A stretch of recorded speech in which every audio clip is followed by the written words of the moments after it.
Iran's in various industries and infrastructure are also destroyed, so that when the blockade does happen, it will bring Iran's economy to its heels. So the energy shortfall is problematic for China but obviously China, as you had mentioned, is a major customer of Iran. It's the top. China gets a big proportion of its oil from Iran. China is Iran's major customer, but now President Trump is saying that the Iranian government is now willing to hand over this enriched uranium. But do you think that's possible? Do you think that's going to happen? I think it's possible. I mean, it depends on how desperate the government is now for funds, right? Because at the end of the day, it has to pay the IRGC officials at Artesh. It has to pay its military.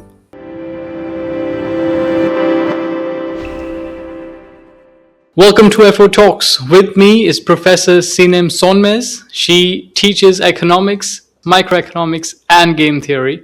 And today we will talk about the war in Iran, its economic implications, and what the world can expect. Professor Sonmez, thank you very much for speaking to Fair Observer. Thank you for having me here. Thank you. Okay, so a lot has happened in the last 10 days. There was a blockade of the Strait of Hormuz. Today we are recording on the 17th of April. US President Donald Trump has announced that the blockade has been removed. Iran has also confirmed this. They're saying that there will be no blockade till the ceasefire negotiations are on. Now, very quickly, can you tell our global audience that watches Fair Observer, what has been the biggest fallout from this blockade? Certainly. Well, first, let's discuss what is a blockade, right? What conditions must exist for a blockade to work? So, under UNCLOS Article 38, the Strait of Hormuz is immutable. The transit of passengers from the strait is immutable, even during conflict. So, the U.S. justification in Iran is targeting vessels in doing this blockade is to target vessels in international waters that engage with a rogue state, because it considers Iran as a rogue state, even though the U.S. Blockade goes against the concept of high seas as a sanctuary for neutral commerce. So we have this Article 38 UNCLOS that allows free passage of vehicles. However, the U.S. has named Iran as a rogue state, and therefore it is intervening in the passage of vessels in international waters. Now, I'm just going to introduce a couple of legal frameworks before we discuss the current situation. It's obviously very good news that the restriction has been removed by Iran. So there are other legal frameworks outside UNCLOS that specifically govern behavior during times of conflicts, which is the law of naval warfare, which does allow for blockades. So basically, the U.S. is arguing that there is, like I said, Iran is a rogue state, and because it's a rogue state, it has the right to the passage of vessels in the strait, and the U.S. therefore can exercise the right of search against neutral flagships to determine that no war material or war-sustaining aid is going to an adversary. So these are the justifications under which the U.S. has intervened or set up the blockade. So these are the legal, so we have the legal framework of UNCLOS, and now I have given you the justification for U.S. action in doing the blockade. Right. So surprisingly enough, we've had, blockades in the past. So this is not the first blockade. The last U.S. president to have a naval blockade was George W. Bush, as part of UN sanctions enforcement during the 1991 Gulf War. And so also Trump has now unilaterally ordered 3 blockades in the past year. Most people aren't aware of it. They're just looking at it as U.S. interdiction. However, the blockades that Trump has done has been against Venezuela, Cuba, and now Iran. And we can argue that these blockades have been successful for the most part, as far as the U.S. is concerned. Like I said, the first blockade was done under George W. Bush during the 1991 Gulf War. So the U.S. had to, set up the blockade before enforcing it, right? So it sent off 15 ships and thousands of U.S. service members. So this was designed to stop any ship headed to or from an Iranian port and physically boarding if necessary. This is the reason why the U.S. has sent thousands of U.S. service members to the strait. And it has succeeded in enforcing the blockade. As you can see, Iran had to capitulate. So no ships transited to or from Iranian ports for many days. And so we can argue that the blockade has been successful as far as accomplishing U.S. objectives. And so the arms, so basically there's, so the U.S. had to make sure that the blockade would be successful, and it had to set up its operation there in the Strait of Hormuz properly, which included Seahawk helicopters, ships, F-35B fighter jets, destroyers, thousands of U.S. service members, like I said.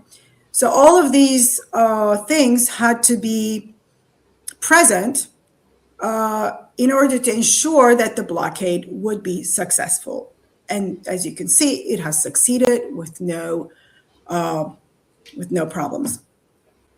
So one could my analysis as to why, so one could ask, why didn't the U.S. do the blockade earlier? Why did it have to bomb so many schools, hospitals, infrastructure? Why didn't the U.S. just do this early on? Well, the U.S. had to make sure that it was able to degrade Iran's air power first before it can do the blockade. Because if Iran kept its air power intact, then it wouldn't be able to shoot down at the U.S. ships and troops as easily. Then it would have been able to shoot down at the U.S. ships and troops easily if Iran's air power stayed intact.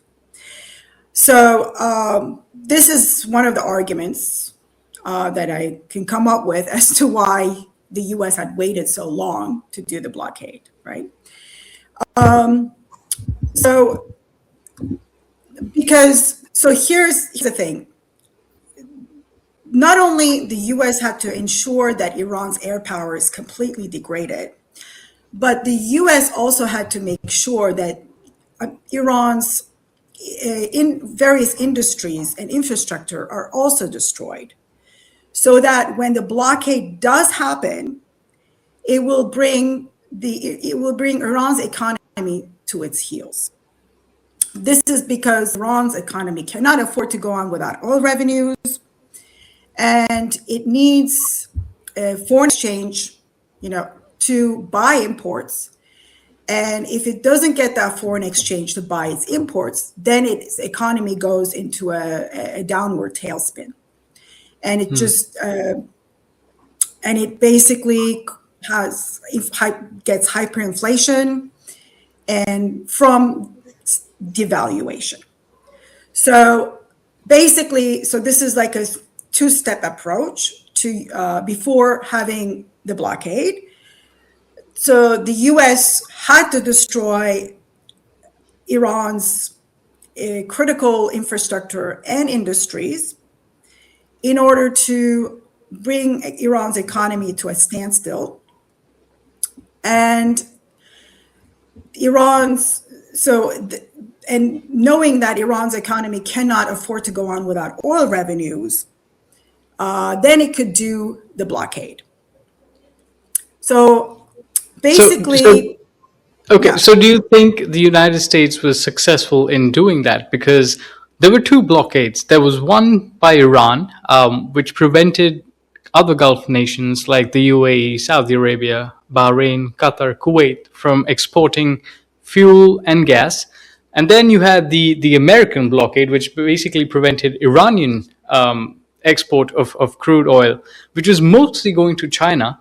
Of course, India used to buy Iranian oil at one point, but then the United States sanctioned India and prevented India from buying Iranian oil in 2019. So China was the sole buyer of Iranian oil. Do you think, how much economic cost do you think the United States extracted from Iran with this blockade? That's a good question. So basically, China is Iran's major customer, right? And rerouting created clear winners and losers in this. Some Chinese ships have turned around in compliance with the U.S. orders, or orders from the U.S. Navy that is enforcing the block. So the energy shortfall is problematic for China but obviously China, as you had mentioned, is a major customer of Iran. It's the top. China gets it's a big proportion of its oil from Iran. China is Iran's major customer. So China has assured the U.S. that it will not be also supplying weapons or munitions to Iran. So Secretary Besant has talked to Chinese officials over the weekend and asking them not to supply any weapons or munitions to Iran. Otherwise, the U.S. will take retaliatory actions against the Chinese banks for transacting with the Iranian government.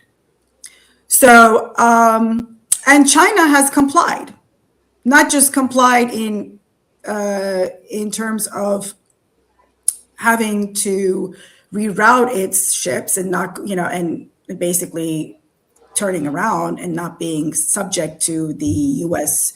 Navy actions in the Strait of Hormuz, but also China has assured the U.S. officials that, it will comply with the blockade and that it will not be supplying any weapons or ammunition to Iran. So, for instance, it sanctions Chinese tanker with a history of evading U.S. restrictions on Iranian oil, did a U-turn to sail back into the Persian Gulf after trying to exit through the Strait of Hormuz. So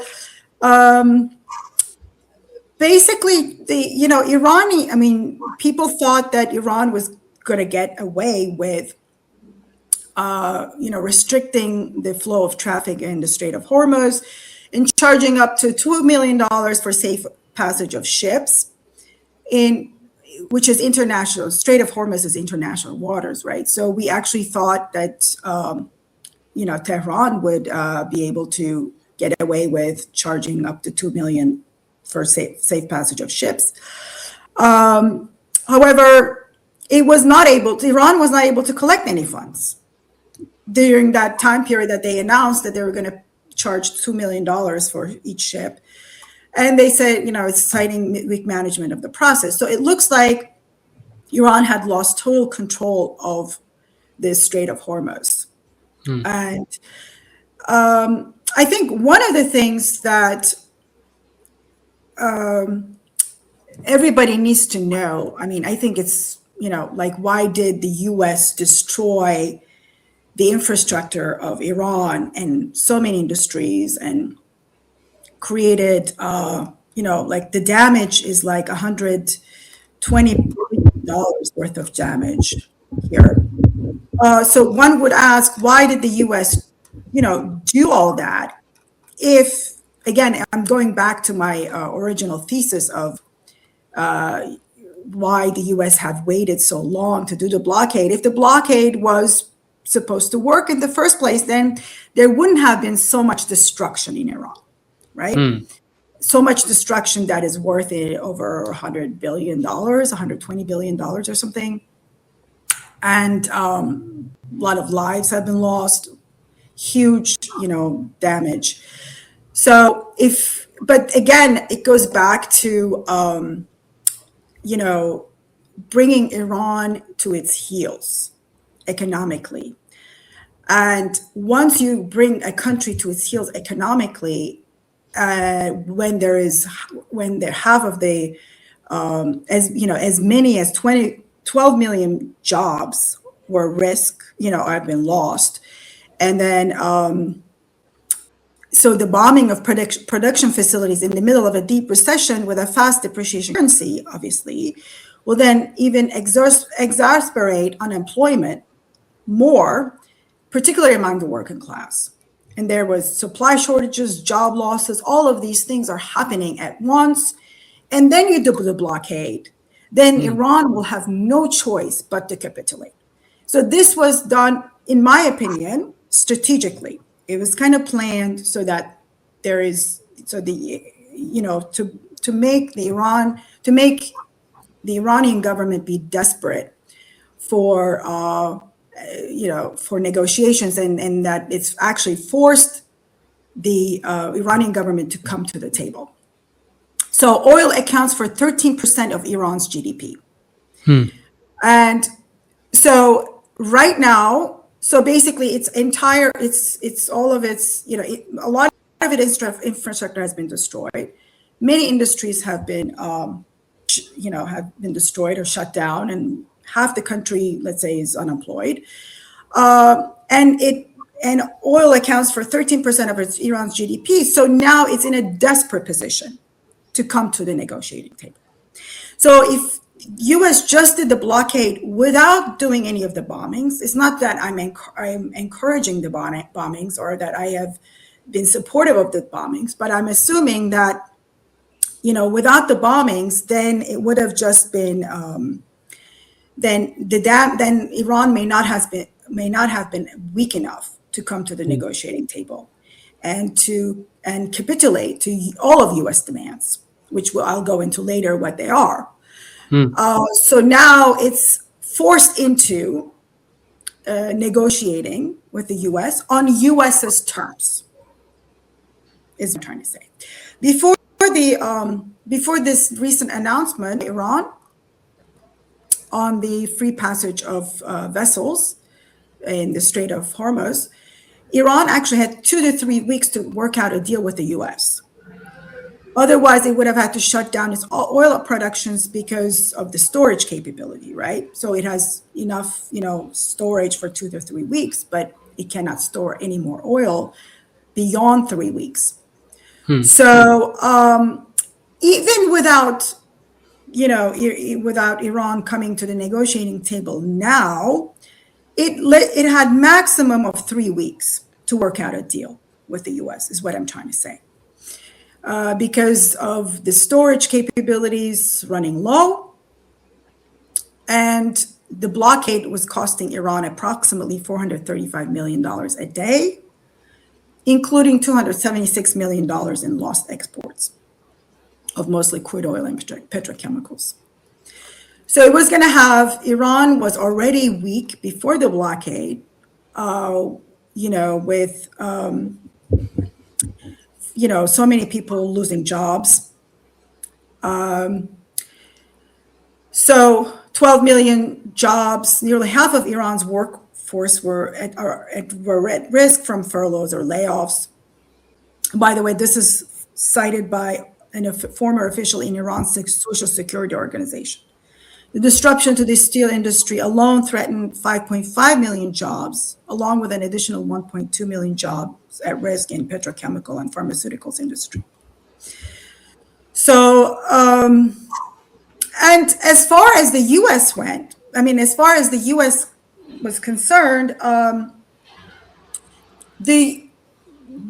I think the assessment was that Iran was not going to inflict so much damage on the global oil prices.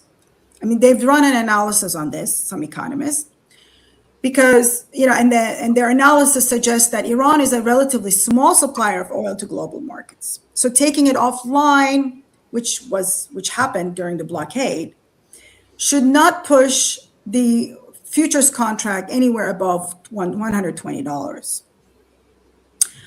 And but it was going to the blockade was going to hurt Iran more than the possibility of higher prices inflicting great damage on the global economy, is what I'm trying to say. So the US knew going into the blockade that it had the upper hand. All parties knew.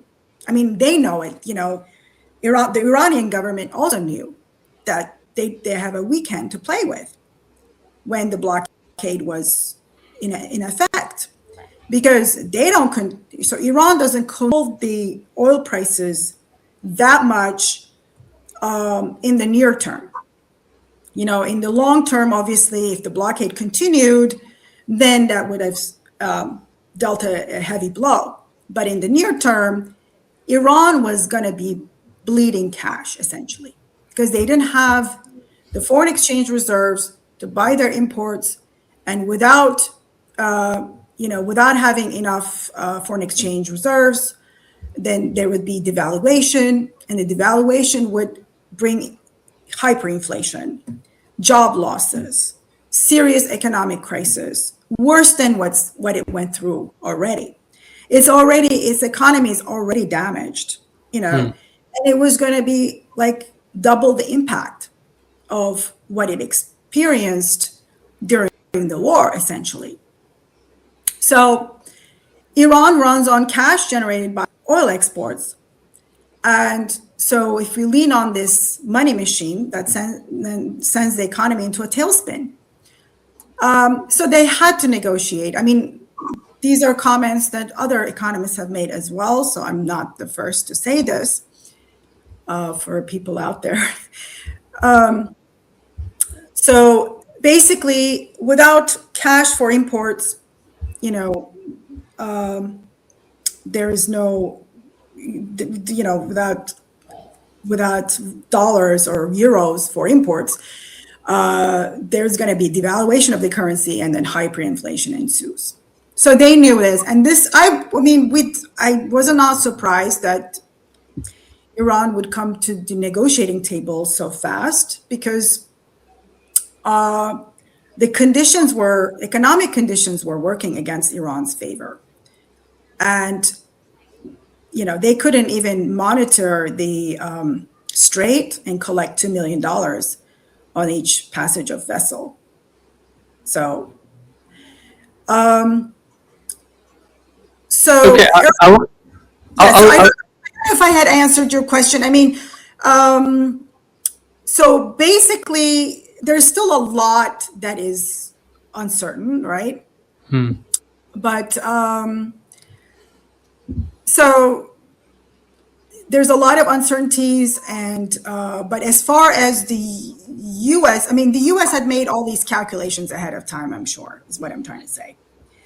And they knew that, and this is how we're talking about game theory, right? So, who has the upper hand going into this? Well, the U.S. knew it had the upper hand, right?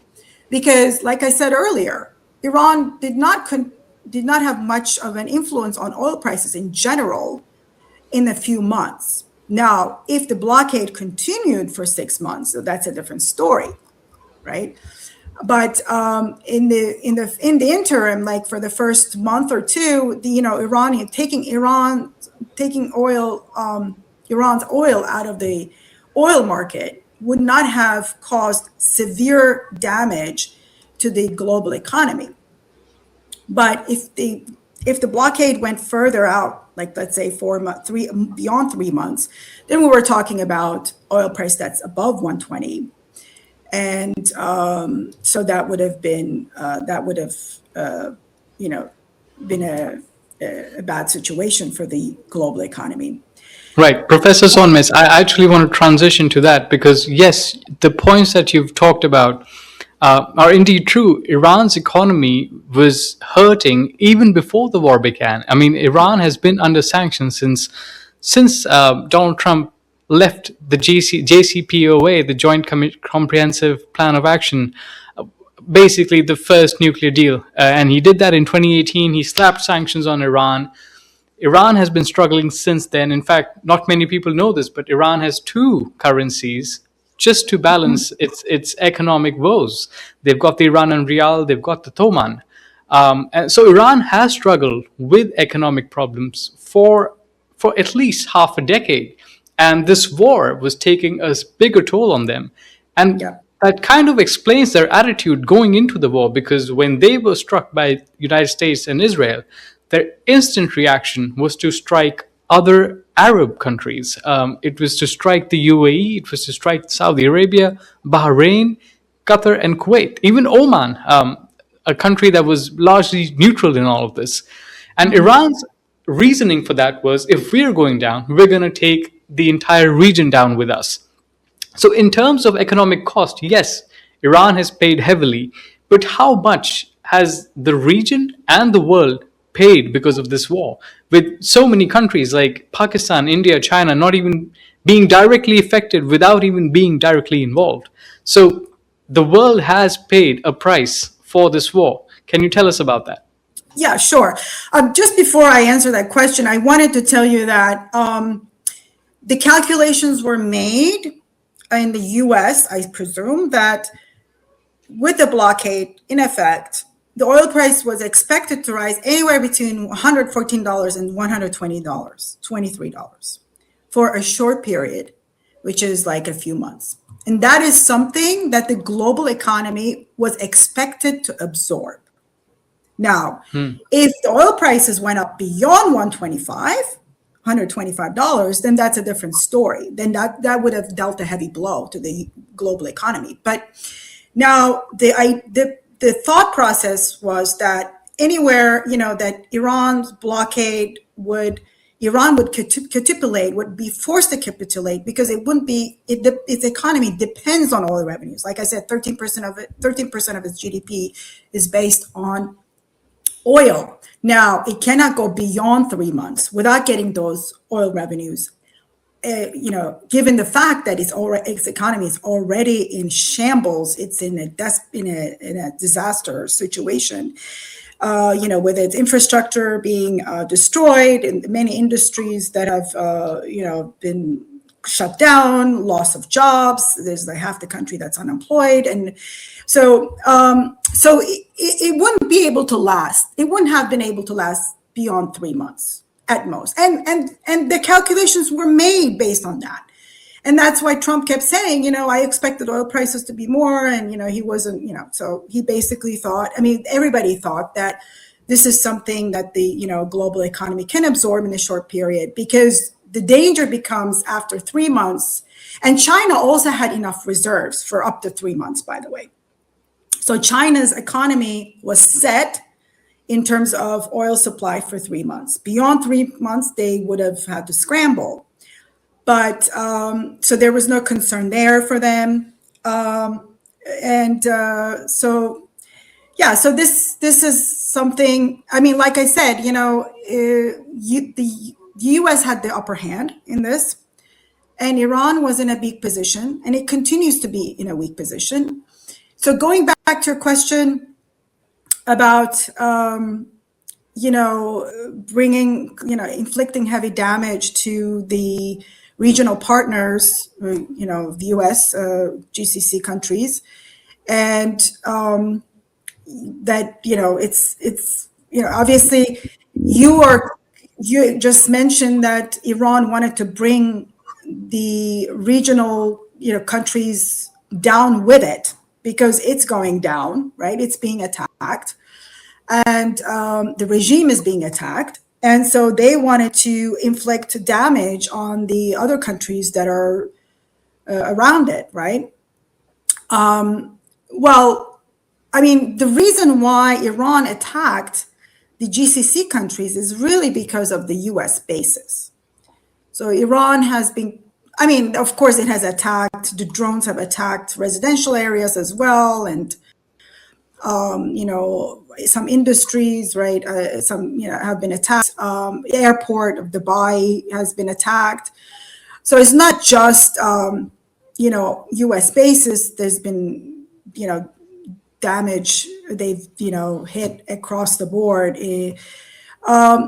But the idea was that they thought, this is what I'm thinking, that Iran thought that because they're getting attacked so severely, that the GCC countries would turn to the US to negotiate on their behalf to stop these attacks, right? They actually thought that the GCC countries would be in a weak position to pressure the US to stop the attacks on Iran.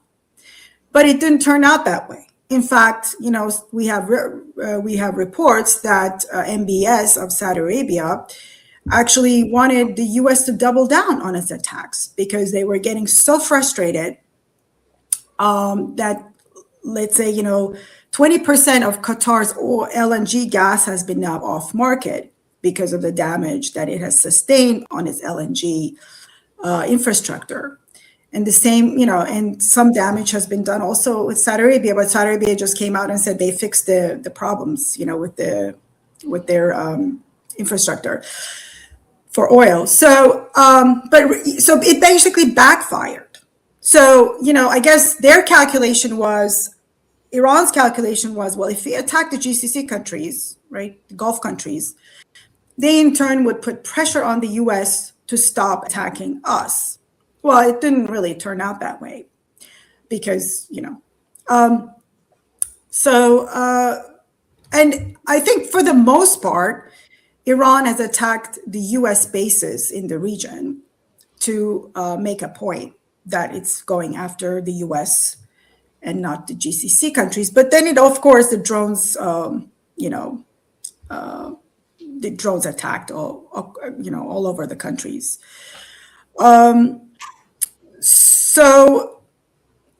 So basically, so Iran's calculation has been off all along, it turns out, right? Yes, the one thing that they have shown here is that drones has been extremely powerful in bringing down the U.S. equipment, right? The interceptors that cost a lot of money, like millions of dollars, right? And they are not easy to manufacture. So, in fact, the U.S. has now asked, so this has become a surprise. So nobody knew that Iran had thousands of missiles, right? Thousands of drones. I mean, they knew that Iran had, enough drones, but they didn't realize the extent of missiles and drones that Iran had. So this has been a major surprise, and the U.S. was caught off guard, right? And but in the end, it's their economy that caused them to capitulate, to come to the negotiating table with the U.S. And because they will not be able to sustain, to go on without oil revenues, and their economy, like you said, was already in shambles, has already taken a hit before this war because of the sanctions, right? Mm-hmm. So the sanctions have been going on ever since 1979, the Islamic Revolution. I mean, so this has been a problem, and so they, so as far as Iran is concerned, I don't think, we have yet to find out what they have negotiated with the U.S., right? Or because the U.S. is in talks with Iran, and so I feel like they would have to accept many of U.S. demands, and the sanctions relief is not something that they may not get. I mean, I don't think they will get. But so yeah, I don't know if I answered your question well enough. But so they attacked the GCC countries, the Gulf countries, with the anticipation of the Gulf countries putting pressure on the U.S. to just stop the attacks on Iran because of oil, right? I mean, if 2% of LNG gas of Qatar goes offline, well, that's a serious blow to the U.S. economy, or, and the same with Saudi oil. So they thought that the U.S. will be in a desperate position because oil prices were spiking. And it's not just oil prices, the yield was going up, right? The 10-year yield was also going up, which would have affected the U.S. economy ultimately. And so it's panic mode, right? You saw a market correction, that's 10% market correction. I mean, things were going really bad. We thought things were going really bad, right? That the U.S. may hit a recession after all, if it continued like that, because the attacks were to the oil fields, and like I said, taking 20% of LNG from the market is deadly for the oil prices. But so things have turned around because the U.S. was very forceful in bombing Iranians, manufacturing facilities, drone facilities, pretty much, and it degraded air power. And what was surprising also, that the Iranian leadership still managed to do well despite all the people that were killed, right? So the top ranks of top Iranian officials have been killed, yet the organization ran, seamlessly, right? They were still able to attack without any interruption. So these were some, surprising things about the war. I think that Iran, we did not know the extent of Iran's possession of many drones and ballistic missiles. And it turned out that they have more than we predicted, probably. I mean, I don't know, what the CIA knew, but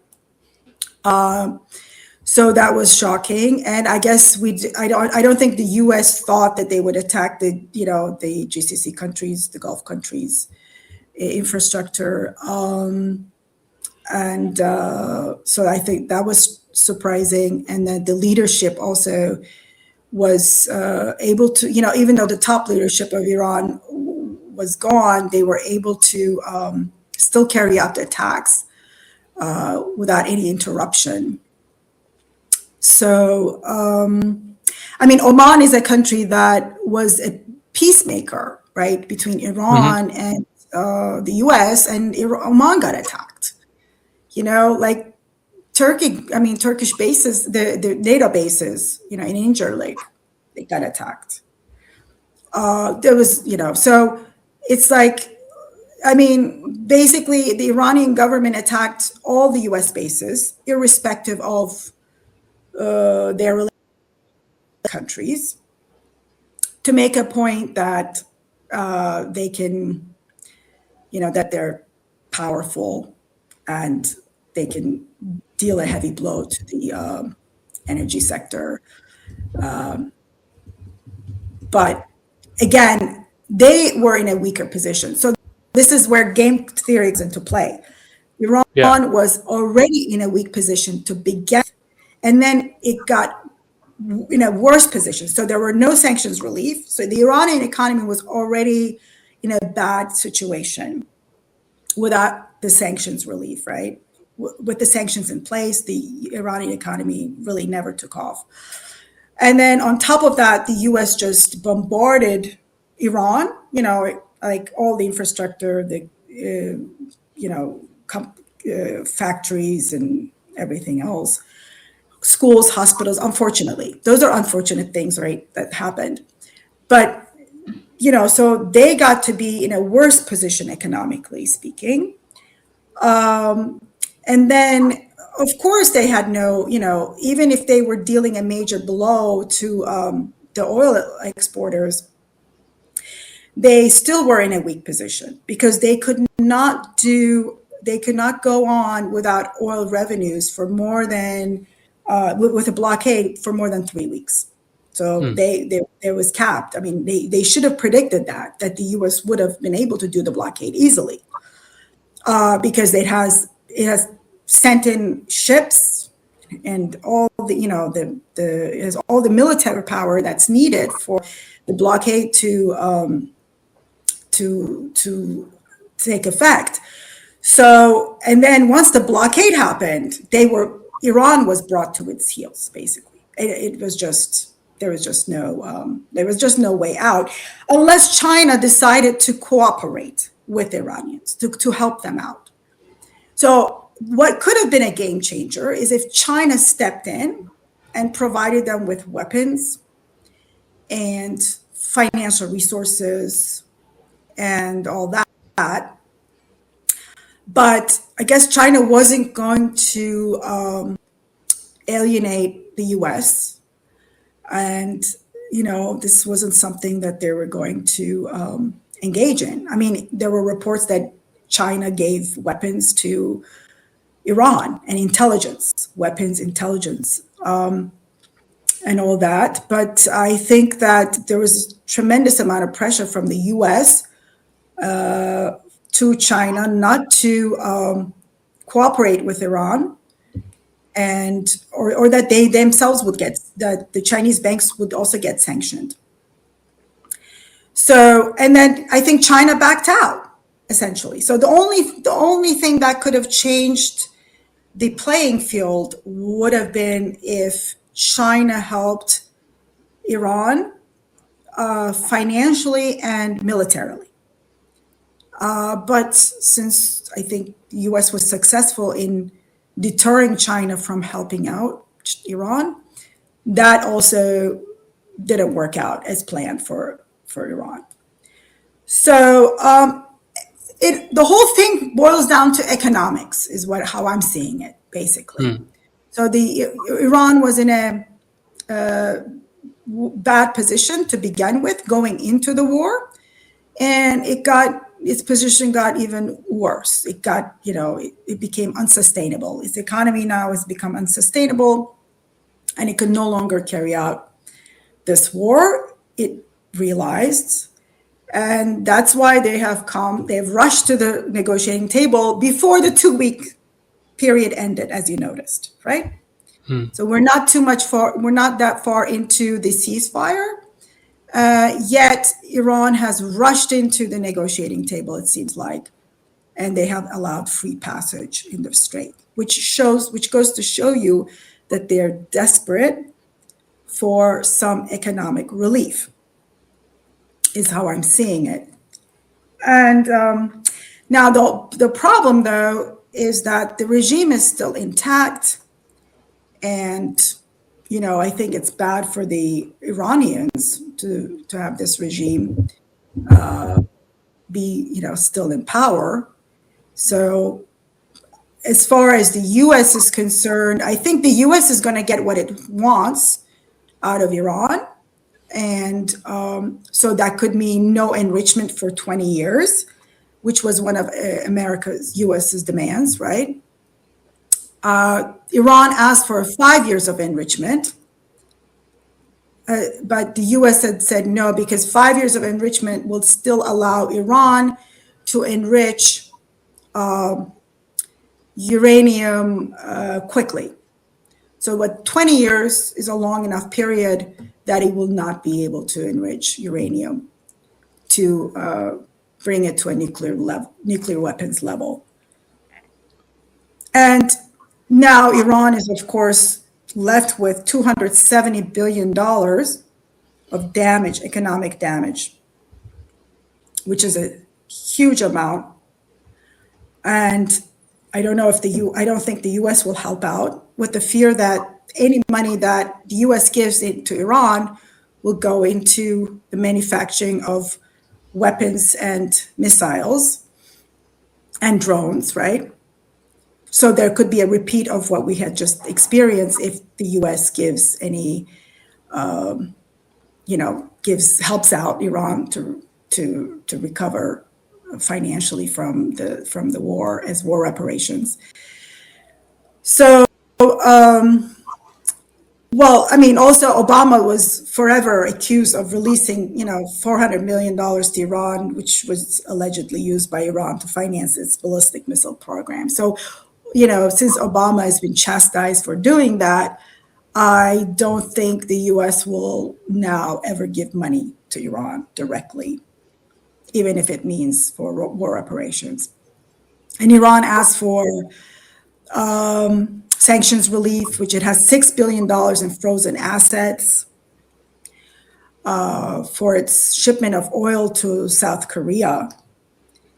And so Biden was going to lift that, but he didn't do that. So now, they've asked for $6 billion of sanctions relief in frozen assets. I don't think any of this will come into fruition, the demands of sanction relief or war reparations and no enrichment for 20 years is what we expect to find at the negotiating table. The only thing that that U.S. has accepted on as part of the negotiations is that, as far as Iran's demands go, is the ceasefire agreement between Lebanon and Israel. That was one of the conditions that Iran laid out for a ceasefire between the U.S., Israel, and itself. That condition has been accepted, obviously, because this is in effect now for the next 2 weeks. And well, let's see if it lasts. But that's the only condition so far that the U.S. has accepted and has worked on, which is the ceasefire agreement between Lebanon and Israel. And Trump has mentioned yesterday that the mullahs now seem to be willing to hand over enriched uranium to the U.S. as part of the ongoing negotiations. So there's some 400 kilograms of enriched uranium that's underground that the U.S. wasn't able to get during the 12-day war. But now President Trump is saying that the Iranian government is now willing to hand over this enriched uranium. But do you think that's possible? Do you think that's going to happen? I think it's possible. I mean, it depends on how desperate the government is now for funds, right? Because at the end of the day, it has to pay the IRGC officials at Artesh. It has to pay its military. So if it can't export any oil, if its economy is in shambles, has been ruined essentially, and it has no exports, it has no imports. It needs imports to sustain its economy. Like Iran's economy is dependent on imports, actually, a lot more than some other economies, and so it needs foreign exchange revenues for foreign exchange to buy its imports, and if it doesn't have, so it cannot afford a devaluation of its currency and hyperinflation. It already has had serious inflation. Now it could be like double that. So, but most importantly, of course, the mullahs don't really care about the people so much, right? They really care about themselves. Let's be real. So most importantly, the mullahs have to pay the Iranian military officials, the Iranian military, like IRGC military men and Artesh and others. So because the Iran's government goal is to stay in power at whatever cost, right? So, but for them to stay in power, IRGC officials have to stay in power, right? They have to have the military.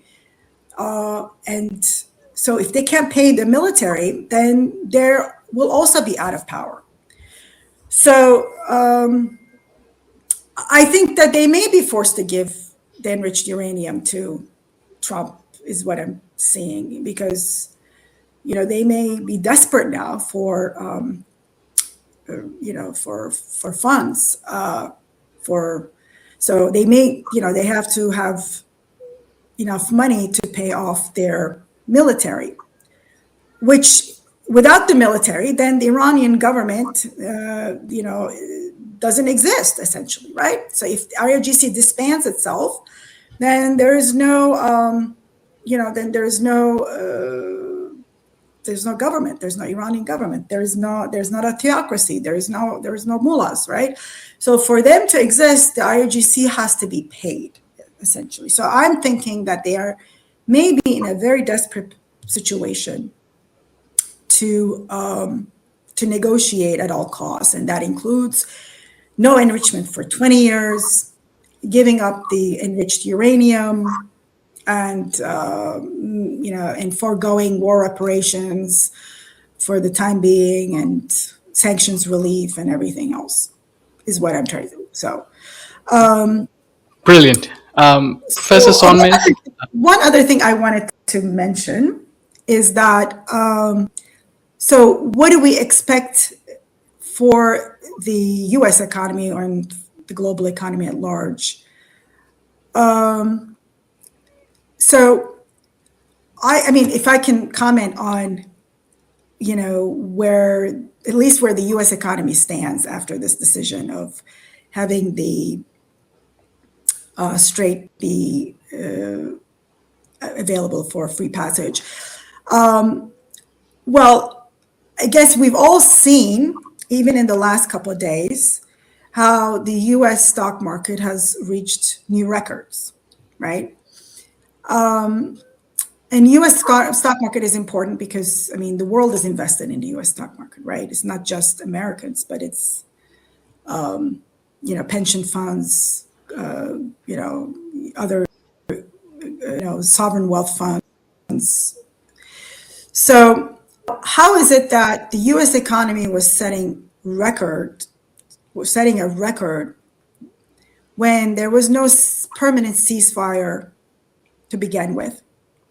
This was before the news that came out today on the Strait. When the blockade was in effect yesterday and the day before and all that, starting from the beginning of the week, we've seen the stock market reach to new heights, right? So it's kind of, and there was still a war with Israel and Lebanon, so it's kind of shocking as to why the stock market would have set new records. It's basically done so purely on optimism. So, now, so to speak, now the market is also, obviously going up more, but there was still so much uncertainty, whether it be the oil prices and the other problems haven't really disappeared, like the private credit markets, the potential of AI bubble that we were in. So the overvaluation of AI companies is what I'm trying to say. So, I mean, how is it that the market was, reaching at all highs when we still had these problems, right? Private credit market problems and the AI bubble, so to speak.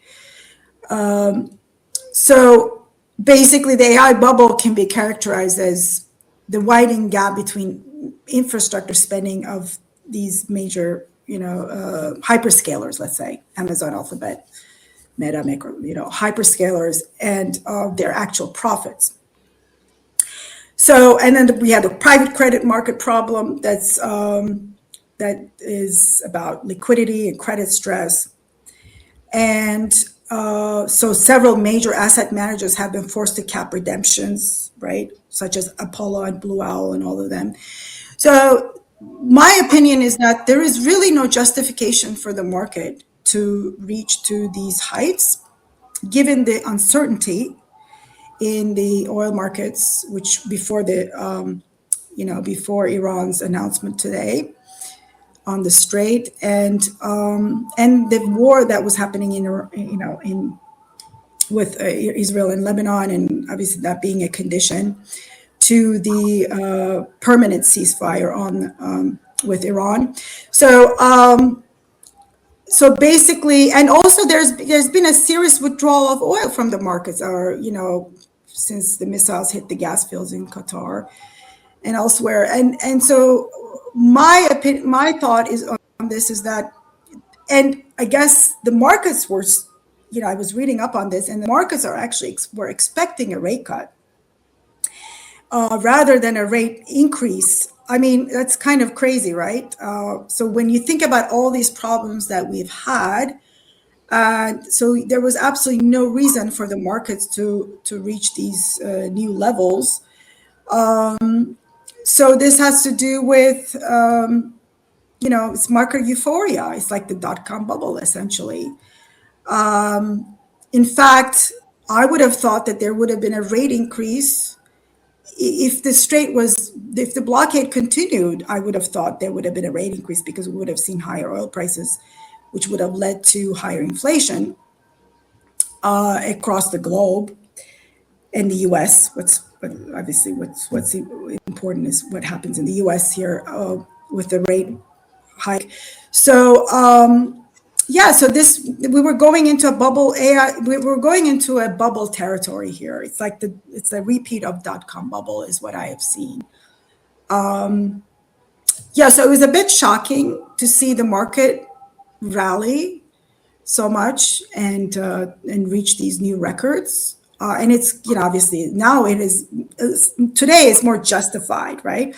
Because there's been a serious, the oil prices has declined to $86 now, or even less. I don't know, since the last time I checked, it was $86 a barrel. So now it's a little bit more justified, right? But starting from the beginning of the week, I mean, why on earth was the stock market going up so much and reaching these new records without any news? Like there was just, in fact, the news was all negative and the problems didn't disappear, right? We got, in the US, we have the private credit market issue still that's outstanding. And we have the AI bubble fears that are, still out there. So anyway, as a last note, I just wanted to say that the U.S. market was kind of going into a bubble territory, and I think it still is in a bubble territory. But so at least now it's a little bit more justified, is what I'm saying, because the oil prices have come down, is coming down, and and as long as the ceasefire remains permanent and the strait is unblocked, basically it's open to free passage, then then the current levels of the stock market is a little bit more justified. But for the last 3 days, it was just completely out of control, is how I'm seeing it. Well, thank you, Professor Sonmez. It was wonderful having you. Thank you for speaking to Fair Observer. Okay, well, thank you very much for your time. I appreciate it. Thank you. Thank you. Join the conversation at Fair Observer and subscribe to our YouTube channel.